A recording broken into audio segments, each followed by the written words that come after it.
billets to bows, you'll see a picture of Glenn standing by a workshop in Northwest Archery, and it's got basically looks the same. We use that to kind of copy and use it as a model for building this diorama, and that is it shows him having a bow stave in a vise, and he's working at it with a spoke shaver, a draw knife, making he actually chewed us out because our signage said he was using a draw knife, and he let us know that's a spoke shave. But the mannequins and stuff were made in Milwaukee at the museum. We had the signage made here in the sign shop in Chatfield, and so we had the wrong stuff, but we left it wrong, so we had something to grumble about every time he was here. I think the one thing he said too, supposing he came in, the floor was too dirty, yeah. he had to put the shavings Yeah, he down told on us the to floor. throw more shavings because it was too cleaned up.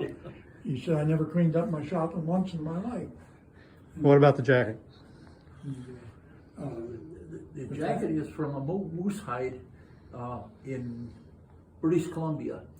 Fred Bear and Glenn went up there hunting moose together, and they each shot moose, and they each had a jacket made.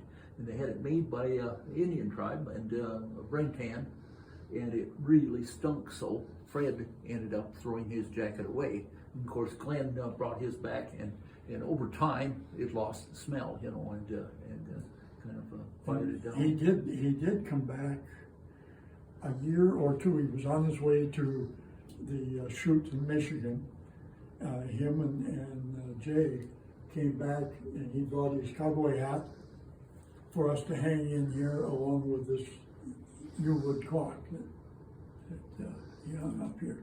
At our 99 Omaha convention, Teresa Asbell made a copy of that jacket for the auction.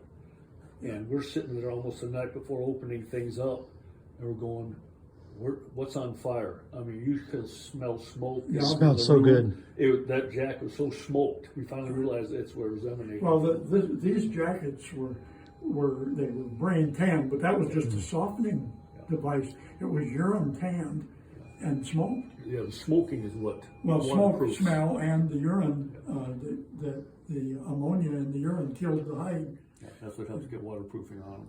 A couple more things of interest. One is that back quiver over there. That is the original prototype for his Glenn St. Charles's back quiver. Also, up on the bench there is the die for his arrowheads. The Thunderbolts or the Mickey Fins? Thunderbolt. And in that one plate that is on there, he ended up cutting it at an angle, and that plate would make two heads. Now the little thing over on the right-hand side is where he'd make the ferrule. That's the die for the ferrule. Well, a special man he was. Well, this is the original Pope and Young record book, of course, on the wall. 1961. And we have 4 or 5 of the heads that are pictured there in the museum here yet.